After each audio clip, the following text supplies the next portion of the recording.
हमें क्या करना है कि हमारा फोकस जो है वो टारगेट फेस पे रखना है, जो हम शुरू से कर रहे हैं। तो एमिंग ये अलग स्टेप नहीं है 8 9 10 में। हम जनरली क्या कर रहे हैं, हमारा आई का फोकस तो टारगेट के पहले स्टांस जब हमने नेक को रेज किया है सेटअप के लिए, तभी से हम टारगेट पे फोकस बनाए रखे हैं। बस एमिंग में हमें करना क्या है कि हमारी आंख और हमारा टारगेट के बीच में हमारा जो साइड का पिन है, जो उसका सेंटर है, उसको रेफरेंस पॉइंट करके सेंटर में लेके आना है। तो इसको सेंटर में लाना और अलाइन करने को एम कहते हैं। हमारा जो भी लक्ष्य है उसकी तरफ हमारा आंख और हमारा एमिंग को परफेक्ट बनाने के लिए हमको क्या करना है, कम से कम बॉडी मूवमेंट करनी है, हेड एंगल को संभालना है। हेड एंगल में बिल्कुल डैंगलिंग आगे पीछे कहीं नहीं होनी चाहिए। फोकस और फील मेंटेन करके ब्रीदिंग हल्का सा होल्ड किया है। इसके पहले ही हमने थोड़ा बहुत ब्रीदिंग कर लिया है। जनरली स्टार्टिंग में ही हमने क्या किया, एक ब्रीथ लिया है, फिर छोड़ा है, फिर हाफ ब्रीथ लेके थोड़ा सा होल्ड करके कुछ मूवमेंट्स किए।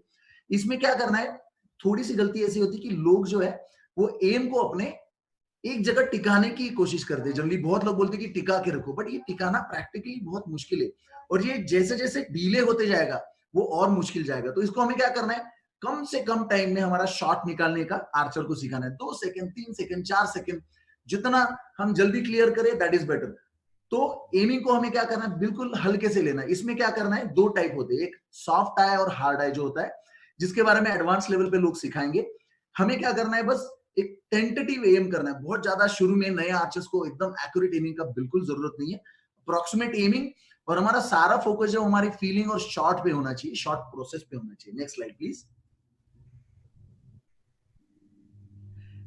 होल्डिंग।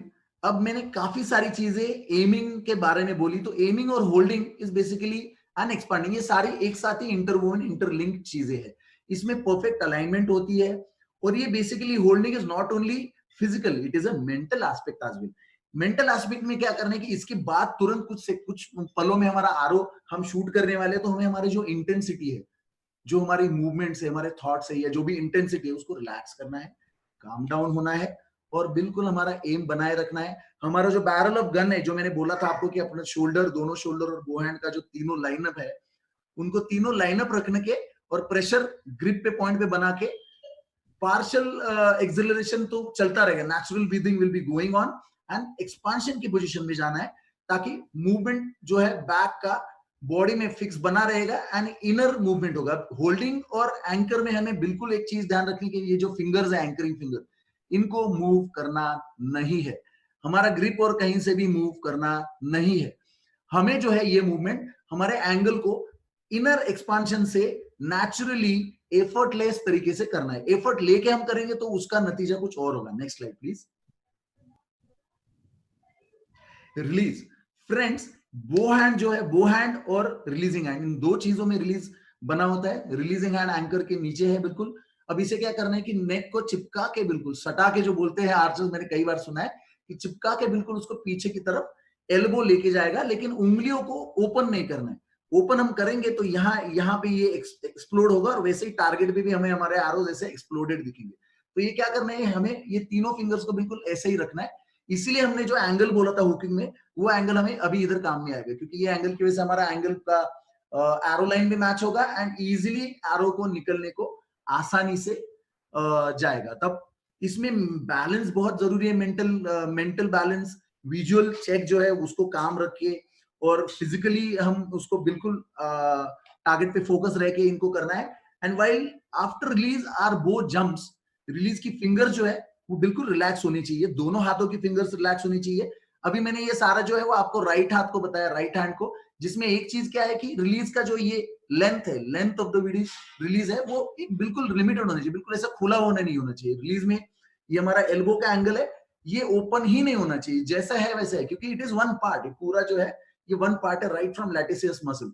तो जब हम रिलीज करते हैं इसको जस्ट रिलैक्स, एक मूवमेंट में एक दिशा में लेके जाना है। हम नेक्स्ट जाते हैं। इस रिलीज में ही हम एक्सपांशन करते रहे, मूवमेंट कंटिन्यू हो रही है। Next slide please. Follow through. अब देखिए, रिलीज और follow through is just completing the shot. तो इसमें क्या होता है कि हमारा रिस्ट, जो दोनों हाथ के रिस्ट है वो रिलैक्स रहेंगे, बो हैंड का रिस्ट है वो ड्रॉप डाउन होगा, बो जंप करेगा, और बो ऐसे इस आगे के स्टेबलाइजर की वेट की वजह से बेंड डाउन करेगा। And what we have to do is, इस दौरान हमें हमारा ट्राइसेप को और शोल्डर को मेंटेन करके रखना है, और हमारा हाथ को जो है वो बिल्कुल बिल्कुल एक जगह पे रखना और बस रिस्ट को मूव होने देना, ना कि पूरा हाथ नीचे करना है। ये बहुत जरूरी है। इन दिस फॉलो थ्रू हमारी आंखें जो है वो कंटिन्यूअसली टारगेट को एरो लगने तक फॉलो करनी है। Follow through is mental and physical aspect as well. Elbow जो है हमारा वो पीछे की तरफ मूव होगा अप्रोक्सीमेटली 40, 30, 40, 45 डिग्री तक, और इसके बाद स्लो एक्सेलरेशन करना है। और इसी में फॉलो थ्रू में towards the end we have to have a feedback कि मैंने ये जो मेरा शॉट था, जो मेरा बेस्ट शॉट था, वो करेक्ट किया है कि नहीं। तो उस मोमेंट को याद करते हुए हमें आगे बढ़ना है। Thank you very much friends, ये थे हमारे 10 स्टेप्स। Next slide please. अब हम एक छोटा सा वीडियो देखेंगे जिसमें हमने देखना है हमारी world champion youth world championship में जो कोमलिका बारी थी, उसका फंडामेंटल स्किल्स जो उसको सिखाए गए, उसकी वजह से उसका जो शूटिंग बना है, एक अच्छा शूटिंग, उसका एक डेमोन्स्ट्रेशन हम देखेंगे।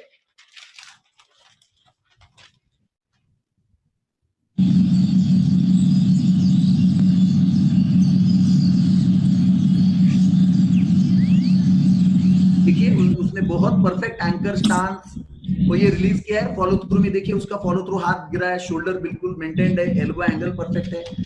ये चीजें हमको सीखना बहुत जरूरी है। देखिए प्रैक्टिस बहुत ही जरूरी चीज है। प्रैक्टिस में रिपीटेटिवली सेम, देखिए दूसरा शॉट भी बिल्कुल सेम किया है, परफेक्ट शूटिंग का बिल्कुल एकदम एग्जांपल है।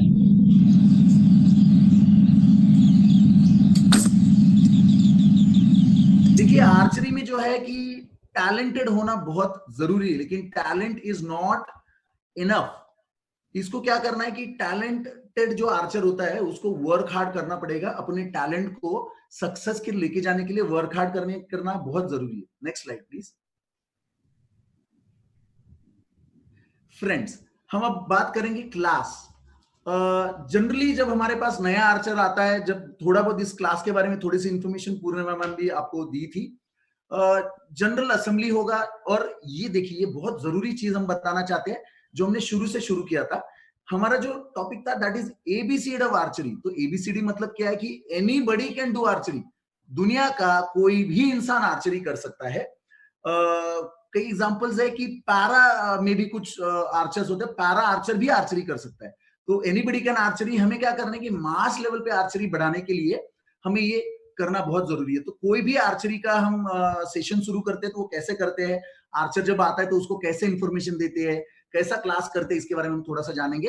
एक असेंबली करनी है, सबको सामने लाना है, उनको बेसिक इन्फॉर्मेशन देनी है, और वेलकम जो नया आर्चर आया है या फिर कुछ दिनों पहले कुछ आर्चर आए हुए उनको वेलकम करना है। We have to start this particular process with warm up. Warming up करना है, बहुत अच्छा सा वार्म अप करना है। वार्म अप में हमारे कोऑर्डिनेशन के लिए जो जरूरी चीजें वो करनी है, जैसे कि स्ट्रेचिंग है, हल्का सा रन करना है 500 मीटर 1000 मीटर के आसपास, स्लो जॉगिंग, और थोड़ी सी एक्सरसाइजेस करके, रोटेशंस करके हमको बॉडी को, कंडीशन को लाइन में लाना है। इसमें क्या करना है, इसके बाद हमें प्रीवियस सेशन अगर कोई किया है तो उसको उस पर्टिकुलर, समझे मैंने कल स्टांस सिखाया था, तो स्टांस को पहला एक बार बताना है, रिकैप करना है, और फिर अगली स्टेप को जाना है। आर्चरी में ये बहुत जरूरी है। समझे मैं 1 नंबर का स्टेप सिखा रहा हूं, तो 1 नंबर की स्टेप के साथ जब मैं दूसरे दिन सिखाऊं तो मुझे 1 नंबर को याद दिलाना और दूसरा स्टेप सिखाना है। जब मैं 3 को जाऊं तो मुझे 1 नंबर, 2 नंबर और 3 number. It is a gradually improving system. तो अभी देखिए इंट्रोडक्शन देने के बाद हमें क्या करना है कि डेमोन्स्ट्रेशन देना है। एक बहुत जरूरी चीज, आर्चर को बिल्कुल आपके ग्राउंड पे जो सबसे अच्छा शूटर है, जो उसका कॉन्फिडेंस से उसका आरो 10 में मारे, ऐसा आर्चर का परफेक्ट डेमोन्स्ट्रेशन देना है। ये जो डेमोन्स्ट्रेशन है, इससे क्या होगा कि बहुत अच्छा इंपैक्ट जो नया आर्चर है उस पर पड़ेगा, और उसको आर्चरी के बारे में आस्था, एक इंटरेस्ट तैयार होगा। तो कोच को क्या करना है कि एक बहुत अच्छा मोटिवेटर होना जरूरी है, जिसकी वजह से वो क्या करेगा कि आर्चर को एकदम बिल्कुल उसकी आर्चरी के इंटरेस्ट में लाए। And we have to basically उसको एक धीरे धीरे धीरे धीरे करके लेके जाना। तो ये कैसे लेके जाए तो ये हम बताते हैं। हमने जो स्टिक वाला स्टांस किया था टी फ्रेंड के साथ, उस तरह से हम फ्री बॉडी मूवमेंट्स बताएंगे। उसके बाद हमें क्या करना है कि मिमिक करनी है। मिमिक्री मतलब बिना किसी चीज से, फ्री हैंड से आर्चरी की उसको स्किल सिखाना है, और उसको थोड़ा सा इंप्रूवमेंट देखना है, उसको चेक करना है। हर बार उसकी हर चीज, हर स्किल को 3 चीजों में बांट के, 3 स्टेप में बांट के चेक करते रहना है, और 3 चीज में बांट के सिखाना बहुत जरूरी होता है। What we have to do next to this is simulation। देखिए स्पेस में जब कोई जाता है तो उसका स्पेस में जैसा मूवमेंट होगा, कैसे उसको एडजस्ट करना है, उसको सिमुलेशन दिया जाता है। इसका मतलब सेम चीजें को उसको अडॉप्ट करने के लिए आदत लगाई जाती है। तो बो के साथ क्या होगा, उसका एडॉप्टेशन सिमुलेशंस में कैसे किया जाता है। Simulation with free hand, simulation with rubber TheraBand, simulation with grip वाला जो इलास्टिक स्ट्रिंग होता है उसके साथ, एक लाइट हल्के पाउंडेज का फाइबर वो जो मैंने दिखाया था आपको इक्विपमेंट में, उसके साथ हम कर सकते हैं, जिसकी हम सारी मूवमेंट्स बहुत इजीली कर सकते हैं। After that we have to go in this simulation, same जो भी स्किल सिखाया है वो सिखा के we have to make the archer understand कि उसको फीलिंग कैसे वो आ रहा है, उसको आर्चर को हेल्प करके हाथ से बिल्कुल समझाना है कि ये बैक इधर जा रहा है, ये मूवमेंट इधर जा रहा है, एंड एक मिरर दिखा के उसको ऑब्जर्व करने बोलना है कि खुद भी ऑब्जर्व करो कि तुमको कैसे दिख रहा है, मुझे जो स्किल दिख रहा है वो मुझे कैसे दिख रहा है वो तो समझ में आया, लेकिन कई बार आर्चर समझ नहीं पाते, तो उनको मिरर दिखाने से क्या होगा कि मुझे क्या चाहिए और तुम क्या कर रहे हो वो डिफरेंस समझ में आएगा। After this we have to gradually, generally क्या होता है, आई वुड सजेस्ट, मतलब ये जरूरी नहीं है कि सब सेम हो, but I would suggest that एक सर्किट ट्रेनिंग जैसे होता है वैसे सर्किट जैसे अलग अलग स्टेप्स करनी चाहिए, जिसमें सबसे पहले मिमिक हो, फिर रबर ड्रॉ हो, फिर फाइबर बो के साथ हो, फिर जस्ट इलास्टिक स्ट्रिंग के साथ हम कोई मूवमेंट सारा स्किल करें, उसके बाद वो बो ड्रॉ करे, बो ड्रॉ के कुछ सेट, जैसे कि 5 बार बो ड्रॉ किया, फिर एक आरो, फिर आरो शूटिंग तक जब आते हैं तो उसको शूट करवाना है। इसकी वजह से क्या होगा कि वो पूरा स्किल करते करते शूटिंग तक जब आर्चर आता है तो उसकी मूवमेंट जो है उसकी मसल मेमोरी में बहुत अच्छे से बैठ गया है। अब इसके बाद आगे जब वो थोड़ा सा शूटिंग सीख लेता है तो आर्चर को हमको कटआउट फेस में शूटिंग सिखाना है, ब्लैंक बेल में शूटिंग करवाना है, मतलब बटर्स पे, नॉर्मल बटर्स पे शूटिंग करवाना है। फिर उसको कटआउट, जैसे कि पहले सिर्फ व्हाइट रखा है बाकी सारा काट दिया, फिर ब्लू, फिर येलो, फिर सेंटर, इस तरह से हम ग्रेजुअली उसको आगे लेके आएंगे। अब इसके बाद हमें क्या करना है कि उसका कंटिन्यूस इवैल्यूएशन स्किल जो है, स्किल पार्ट वो करना बहुत जरूरी है और उसको बताना जरूरी है कि कहाँ इंप्रूव करना है। After this we have to do the control shot, coach की हेल्प से उसको कंट्रोल शूटिंग कैसे करनी है सिखानी है। एंड वंस वी फिनिश, एक बहुत जरूरी चीज मैं बताना चाहता हूं, जब भी कोई आर्चर आपके पास आए, आप अग्री करिएगा कि छोटे बच्चे उनमें बड़ा एक्साइटमेंट होता है, वो अगर आप उसको बो से दूर रखोगे तो वो जल्दी नहीं मानेगा, बट शुरू में जरूरी क्या है कि जब आप सिखाना शुरू करें उसके पहले अगर हो सके तो आप कोच के सपोर्ट से, इंस्ट्रक्टर के सपोर्ट से एक एरो उसको जरूर मारने दें, क्योंकि देखिए उसका एक्साइटमेंट जो है वो जिंदा रहेगा, उसको इंटरेस्ट बना रहेगा, कल भी आर्चरी की प्रैक्टिस को आने के लिए वो चाहेगा। फिर इसके बाद क्या करना है कि फन गेम्स जो होते हैं, जैसे बलून को शूट करना है, जैसे एप्पल को शूट करना है, ऐसी छोटी छोटी चीजें, हमें स्किल वही सिखाना है, लेकिन हमको इतनी जल्दी उनको टारगेट फेस, स्कोरिंग, इन सारी चीजों में ले जाना है।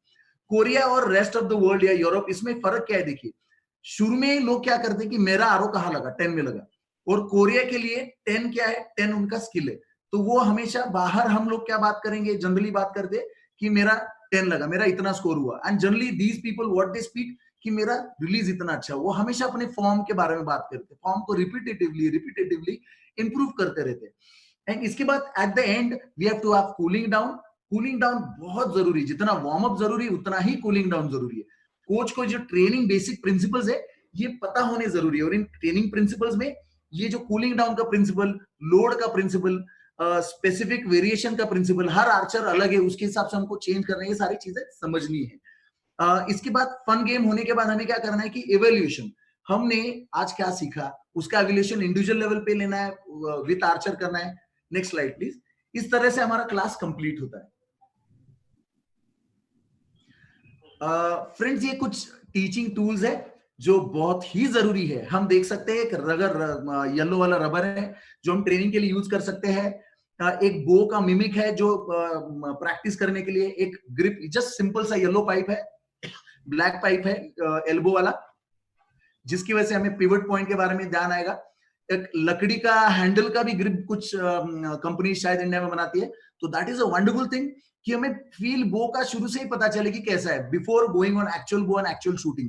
इसके बाद एक शॉर्ट ट्रेनर है जिसमें हमें एल्बो को मूव कैसे करना है सीखते हैं। ये वॉबलिंग प्लेटफॉर्म है जिसे हम स्टांस और बाकी चीजों में यूज कर सकते हैं, very good important thing, mirror. उसके बाद शोल्डर और हेड स्टेबिलिटी के लिए कुछ प्रॉप्स है, जैसे कि स्पंज बॉल होता है, वो रख के हमारा हेड मूव नहीं हो रहा है कि नहीं, इसके लिए हम देख सकते हैं। एंड एक बहुत ही जरूरी चीज आज मैं आपको बता रहा हूं जो कई लोग कर रहे हैं शायद, इलास्टिक स्ट्रिंग। हमारा बो जो है वो बना रहेगा स्ट्रिंग के साथ, और हमको क्या करना है, और एक स्ट्रिंग उसको छोटी सी जिसके बीच बीच में इलास्टिक बांधा है वो लगानी। देखिए क्या होता है कि हम कई सारे बोझ नहीं ले पाते, जैसे लोकेश सर ने बोला था कि हमारा अगर हमने 38 पाउंड का लेना है तो कोच का सोचता है या आर्चर सोचते हैं, सब लोग सोचते हैं कि नहीं यार फिर हम बार बार नहीं ले पाएंगे, हम 40 का ले लेते हैं। तो ये तो बिल्कुल गलत है। बट अगर ले लिया है और अगर हमें ट्रेन करना है या फिर लाइटर पाउंडेज पेयर करना है, तो ये सबसे सही तरीका है, सबसे सस्ता। 10-20 रुपए में अपना इलास्टिक स्ट्रिंग बन जाएगा, उसको बो पे चढ़ाओ और उससे अपनी ड्रिल्स जो भी है करो। ये शॉर्ट ट्रेनर की तरह काम करेगा। हम ड्राई फायर तो नहीं कर सकते स्ट्रिंग पे, लेकिन ये शॉर्ट ट्रेनर जो है उस पे हम ड्राई फायर कर सकते हैं, लेकिन स्ट्रिंग बिल्कुल आगे नहीं जाएगी। ये जो इलेक्ट्रिक स्ट्रिंग है उससे हम फायर कर सकते हैं, उससे शूट रिलीज प्रैक्टिस कर सकते हैं, जिससे बो पे ज्यादा डैमेज नहीं होगा। Next slide please, next slide please. या देखिए टीचिंग मेथोडोलॉजी, कुछ चीजों के बारे में मैंने अभी अभी क्लास में बात की सबको एक एक स्टेप बाय स्टेप हमको आगे लेके जाना है, जिसमें हम देख रहे हैं कि जब आर्चर आता है तो उसको हमको आई डोमिनेंस देखना है, उसका एल्बो चेक करना है, वो कैसा स्ट्रक्चर है उसको चेक करना है, देन उसको एल्बो को रोटेशन सिखाना है, देन उसको T stance and rubber draw से कैसे करना है ये सिखाना है। These are very very very simple basic teaching methodology, जिसको हमको इजी टू डिफिकल्ट की वे की तरफ जाना है। Teaching should be always like this. हम अब एक बेसिक वीडियो देखेंगे जिसमें मैंने अभी इलास्टिक स्ट्रिंग के बारे में देखा। I'd like elastic string, sir elastic string नहीं, इसमें इलास्टिक स्ट्रिंग भी है सर। साउंड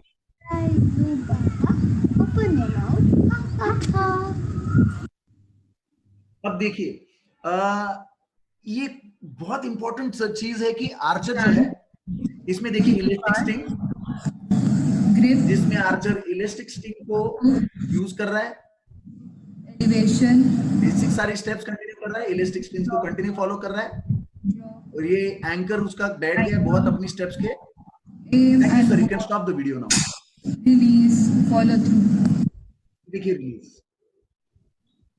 अब हम इन दोनों वीडियोस में हमने क्या देखा कि एक जो बच्ची है छोटी, अब देखो छोटे बच्चों को और बड़े बच्चों को हैंडल करने का डिफरेंट तरीका होता है एज पर इंडिविजुअल डिफरेंसेस। अब जो छोटे बच्चे हैं वो शायद शुरू में 10 की 10 स्टेप्स ना याद रख पाए, तो हमें क्या है ना कि म्यूजिक, रिदम, इन सारी चीजों की हेल्प से, कोई लिरिक्स हो, कोई छोटे सॉन्ग्स हो, उनकी हेल्प से ये 10 स्टेप्स को हमको छोटा करके 3-4 करके उनको बिठाना है, उनको सिखाना है, ताकि उनको स्किल होते रहे और भले नाम ना पता हो लेकिन उनका बेसिक बिल्कुल पक्का होते रहे। कोच को ये जरूर बताना है छोटे बच्चों को कि स्किल और टेक्निकल चीजों में बहुत ज्यादा जल्दी नहीं जाना है। उनको क्या करना है कि ये टेक्निकल चीजें कोच अपने पास शुरू में दिमाग में रखे, और कोच जैसा चाहता है वो आर्चर से करवा के लिए, that is going to be a very crucial thing. Next slide please. देखिए फ्रेंड्स, एक चीज बहुत जरूरी है while we are watching stretching के छोटे छोटे basic information, I would also like to tell you important thing कि जब हम आर्चरी में कुछ करना चाहते हैं तो हमें दो चीज ध्यान में रखना है। एक तो प्रैक्टिस जो है हमारी वो बिल्कुल कंपटीशन की तरह करनी चाहिए, क्योंकि देखिए कंपटीशन में जो होगा और प्रैक्टिस में कुछ अलग होगा तो उसमें रिजल्ट तो बिल्कुल डिफरेंट दिखेगा। अब दूसरी चीज है कि compete how you are practising. हमने जितना कंपटीशन है उसको बिल्कुल स्ट्रेस में नहीं खेलना होता है, इसको क्या करना है कि एकदम रिलैक्स में, जैसे हम रोज प्रैक्टिस किए हैं, जो रोज प्रैक्टिस में किए वही हमको जाके कंपटीशन में करना है। इसकी वजह से क्या होगा कि यू हैव टू अंडरस्टैंड कि बेसिकली क्या है, जो जनरली लोग बोलते हैं कि प्रैक्टिस में इतना स्कोर कर रहा है, कंपटीशन में कम कर रहा है। तो इन सारी चीजों में हमने स्ट्रेचिंग देखा है। अंकिता भगत है जो एशियन गेम्स की प्लेयर है, बहुत अच्छी प्लेयर है इंडिया की, जो वर्ल्ड चैंपियनशिप और आगे बहुत सारी टूर्नामेंट्स के लिए ये जो प्लेयर है, ये इनका स्पेशलिटी क्या है, ये रॉ टैलेंट करके इनको चुना गया एकेडमी में, और बेसिकली उनको ये फंडामेंटल स्किल्स ग्रास रूट से छोटे जब थे तब से बना के लिए, तो 18-19 साल तक ये 5-6 साल आर्चरी में बिता चुके हैं, और उनका एक्सपीरियंस जो है आर्चरी का जो एज है वो काफी अच्छा है, तो to become a senior archer. Next slide please. ये विद द रबर स्ट्रेचिंग है और विद द रबर थेराबैंड के साथ कुछ ड्रिल्स है, हमें कैसे आर्चरी की स्टेप्स करनी है। Next slide. देखिए कोच को क्या करना है कि गोल सेटिंग बहुत जरूरी है, उसको स्मार्ट गोल्स अपने आर्चर को बना के देने चाहिए। जैसे क्लास में उसको क्या करना चाहिए, उसको अच्छी आदतें लगानी चाहिए, उसको डायरी मेंटेन करने को सिखाओ, उसको टेल हिम दैट ये हफ्ते का ये गोल है, ये हफ्ते में हमको अपना स्टांस परफेक्ट करना है, ये हफ्ते में हमको अपना हुक्स परफेक्ट करना है। और ये छोटे छोटे गोल्स है वो टाइम रियलिस्टिक होने चाहिए, बिल्कुल एक्साइटिंग होने चाहिए। आर्चरी को हम अगर एक्साइटिंग बनाए तो आर्चर बहुत इंटरेस्ट लेके आगे जाएगा। So that is why we have to understand कि ये सारी फंडामेंटल चीजें करने के बाद बेसिक बहुत इंपॉर्टेंट चीज, नेक्स्ट स्लाइड प्लीज। बेसिक चीज क्या है कि इन सारी चीजों को सीखने के बाद बेटर आर्चर जो है वो नहीं जीतेगा, one who is shooting better on that particular day वो जीतेगा। तो ये सारी चीजें करने के लिए, उस डे पे पर्टिकुलरली अच्छा करने के लिए हमको 2-3 चीजों में ध्यान देना है। हमने स्किल का पार्ट तो देख लिया, टेक्निकल पार्ट तो देख लिया, अब इसके अलावा 2 चीजें, that is one is physical aspects and second is mental aspect. Physical aspect से मैंने आपको बताया कि फ्री हैंड एक्सरसाइजेस करनी चाहिए जब बच्चे छोटे हैं, तो उनको ओन बॉडी वेट पे, रबर पे, बोर्ड रॉ पे, इन सारी चीजों पे ध्यान देना है। थोड़ा बहुत जॉगिंग करके उनका एंड्योरेंस बढ़ाना है। सर्किट ट्रेनिंग हफ्ते में 2 या 3 दिन बाद करके कुछ कुछ उनको स्ट्रेंथनिंग करना बहुत जरूरी है, बो की ताकत के हिसाब से। जनरली बो की जितनी ताकत है उससे थोड़ी सी ज्यादा अपने आर्चर में होनी चाहिए, to have a control on the bow. अगर हम बो को कंट्रोल नहीं करेंगे तो बो हमें कंट्रोल करेगा। That is a very important thing. अब जब बच्चा 16 साल से ऊपर है तो हमें क्या करना है कि हम उसको जिम और वेट ट्रेनिंग दे सकते हैं, लेकिन 16 साल के अंदर हमें क्या करना है कि फिजिकल जो उनकी डेवलपमेंट्स है, उनकी कंडीशनिंग की ड्रिल्स है, एक्सरसाइजेस है, जिसके बारे में बहुत जल्द नीलेश गुप्ता जी आके आपको एक्सरसाइजेस के बारे में बताने वाले हैं। Next slide please. हमने देखा कि हमारा पहला सेशन जो था वो मेंटल टफनेस के बारे में था। आर्चरी, मेरी अगर बात मानोगे तो 90% मेंटल गेम है और 10% फिजिकल और ये स्किल विल सारी चीजें इसमें है। और इसमें सबसे जरूरी चीजें क्या होते हैं मेंटल एस्पेक्ट में? ब्रीदिंग टेक्निक, ब्रीथ कहां से करना है, ब्रीदिंग मेक्स यू नो काम एंड रिलैक्स। अगर ब्रीदिंग रिलैक्स है, हार्ट बीट वगैरह हम सब देखें तो ये सारी चीजों के लिए रिलैक्सेशन, ब्रीदिंग बहुत जरूरी है। आर्चर को हम जो भी सिखा रहे हैं उसको इमेजरी, पिक्चराइजिंग योरसेल्फ, विजुअलाइजेशन, ये चीजें सिखाना जरूरी है। अब कोई भी चीज वो सिखा रहा है या कर रहा है तो उसका फोकस बहुत ही इंपॉर्टेंट होता है। अब ये सारी चीजें करते करते आर्चर को मोटिवेट करके उसको क्या करना है, रीडिफाइन, उसको डिस्कवर करवाना है, उसको अंदर से you have to help him unlock within. And उसका जो इनर वॉइस है, उसका जो अंतर मन है, उस तक हमारा कोच ने पहुंचना चाहिए और वो इनर वॉइस को उसने सुनना, उसको डेवलप करना जरूरी है। इन सारी चीजों से जब माइंड और बॉडी का ट्यूनिंग होगा तो नेचुरली बो का ट्यूनिंग और हमारा परफॉर्मेंस अच्छा ही आएगा। इसके लिए हमको आइडियल परफॉर्मेंस स्टेज तक पहुंचना है मेंटली। अब ये आइडियल परफॉर्मेंस स्टेज तक पहुंचने के लिए मेंटल कुछ ड्रिल्स होती है जिसके बारे में गायत्री वर्तक जी ने बहुत ही अच्छी तरह से हमें समझाया था। Next slide please.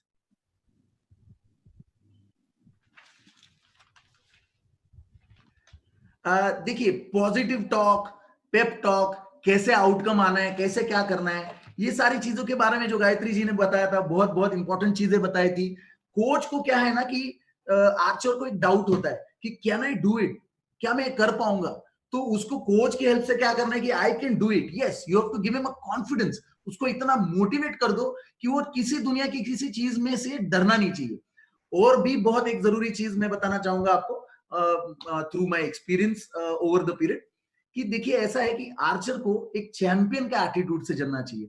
जनरल जो आर्चर होता है और चैंपियन या स्पोर्ट्समैन, उसमें बहुत अंतर होता है। जो एक बार जीत जाता है वो विनर होता है, लेकिन चैंपियन बनने में जीतना और हारना मायने नहीं रखता। चैंपियन बनना इज मोस्ट इंपॉर्टेंट थिंग। तो एक चैंपियन की तरह सोच अगर हम डेवलप करते हैं तो that is going to be very very positive in that archer, क्योंकि चैंपियन जब बनता है आर्चर तो हर मैच से कुछ ना कुछ लेके आगे बढ़ता है। Next slide please. Friends, archery के जो कुछ बेनिफिट्स है, बहुत बहुत जरूरी चीज है कि जब भी कोई आए, अब देखिए ये बेनिफिट्स ऑफ आर्चरी आर्चर के लिए तो है ही, लेकिन आर्चर का जो पेरेंट आपके सामने आएगा जब पहले बार मिलेगा तो उनको बताना जरूरी है, हमको भी जानना। वैसे हमको सबको पता ही है। तो आर्चर से क्या फायदे होते हैं? आर्चरी से फायदे क्या होते हैं कि फोकस, कॉन्सेंट्रेशन इंप्रूव होता है। Archery is a physically demanding sport. जैसे कि हमारे न्यूट्रिशन मैडम थी, न्यूट्रिशनिस्ट हिमानी जी, उन्होंने बताया कि कितनी कैलोरीज एग्जाम लगती है, कि मैराथन के बाद सबसे ज्यादा कैलोरी लगने वाला स्पोर्ट आर्चरी है। ऐसा है कि आर्चरी में आरो तो चलाते ही है जिसमें हम physically it is demanding, but हम 70 मीटर चल के आते हैं, इतनी बार चलना है, इतनी बार आरो मारना, तो इट इज फिजिकल डिमांडिंग। तो फिजिकल फिटनेस भी आर्चरी में होता है। लोगों को जनरली लगता है कि आर्चरी एक जगह पे खड़े होकर करते, but no, we have to have a very good physical fitness as well. Archery is relatively inexpensive है, ये बहुत ज्यादा एक्सपेंसिव शुरू में नहीं होती है और बहुत सारे एकेडमीज है, खेलो इंडिया जैसा प्रोजेक्ट है, ये आर्चर्स को हेल्प कर रहे हैं। Archery provides you with inner joy, एक बहुत ज्यादा एंजॉयमेंट आर्चरी से होता है। There are corporate companies in China, Korea, US, they are using archery for their employees to use as a stress buster. Archery is also a stress buster. Archery आपका patience level बहुत improve करता है। Archery gives you a self confidence. Archery gives you a nice motivation. Archery हमें जिंदगी के बारे में एक एम रखना, टारगेट रखना और उसकी तरफ कैसे बढ़ना ये सिखाता है। आर्चरी को हमें इंपॉर्टेंस ऑफ सेफ्टी के हिसाब से भी समझाना चाहिए। Next slide please. तो फ्रेंड्स ये सारे हमने आर्चरी के बारे में चीजें जानी। अब कुछ चीजें जो है वो बहुत बहुत जरूरी है जिनके बारे में हमको समझना है। ऐसा है कि हमारे जो ग्रास रूट डेवलपमेंट है, ग्रास रूट डेवलपमेंट के बारे में हमने जो सीखा और जो हमने सारी चीजें की, उसमें एक चीज बहुत जरूरी मैं आपको बताना चाहता था कि जो गांव गांव में खिलाड़ी है उनको क्या है ना, उनको सारी फैसिलिटीज नहीं मिलती, बट बिलीव मी नहीं भी और उनको फैसिलिटीज मिले तो जब उनको कुछ कम मिलता है तो उसकी वजह से उनको उनको ना एक फाइट करने का जज्बा मिलता है। तो उस फाइट करने के जज्बे की वजह से उनके कुछ आर्चर जो उनके फंडामेंटल ग्रास रूट लेवल से उनको ट्रेनिंग मिला और उसकी वजह से उनको क्या फायदा हुआ, ये सारी चीजें जानने के लिए हमें क्या करना है कि हमें देखिए विलेज के जो आर्चर है, छोटे छोटे गांवों से हमारे इंडिया के आर्चर उभर के आए। जैसे कि हम देख सकते हैं वर्ल्ड चैंपियनशिप की जो जीत थी हमारी, वर्ल्ड चैंपियनशिप के सिल्वर मेडल, इसने हमें दुनिया की 2 नंबर की टीम बना दिया। सोचिए अगर हम वर्ल्ड चैंपियनशिप में सिल्वर मिली है तो हम 2 नंबर पे थे, 1 नंबर से बहुत थोड़ा ही पिछड़ गए।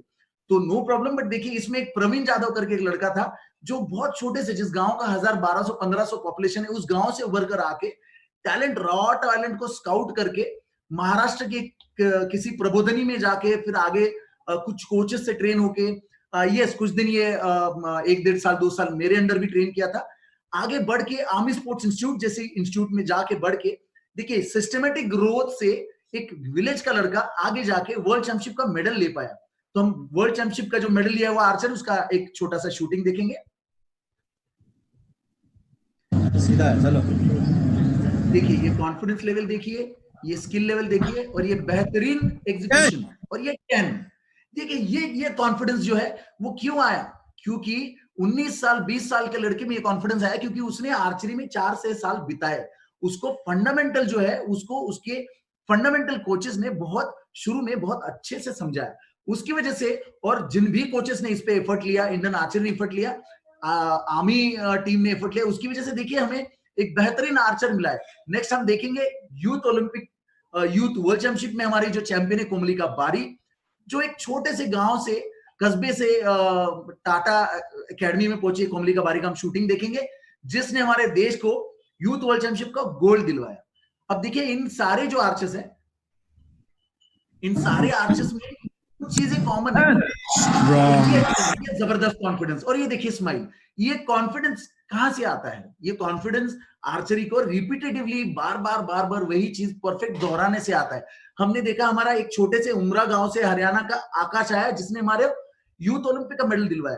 जेमसन और अंकिता है जो गांव से आके राइट टाइम में टैलेंट स्काउटेड हुए और उनको एक आगे बढ़ते हुए बहुत अच्छा परफॉर्मेंस दिया।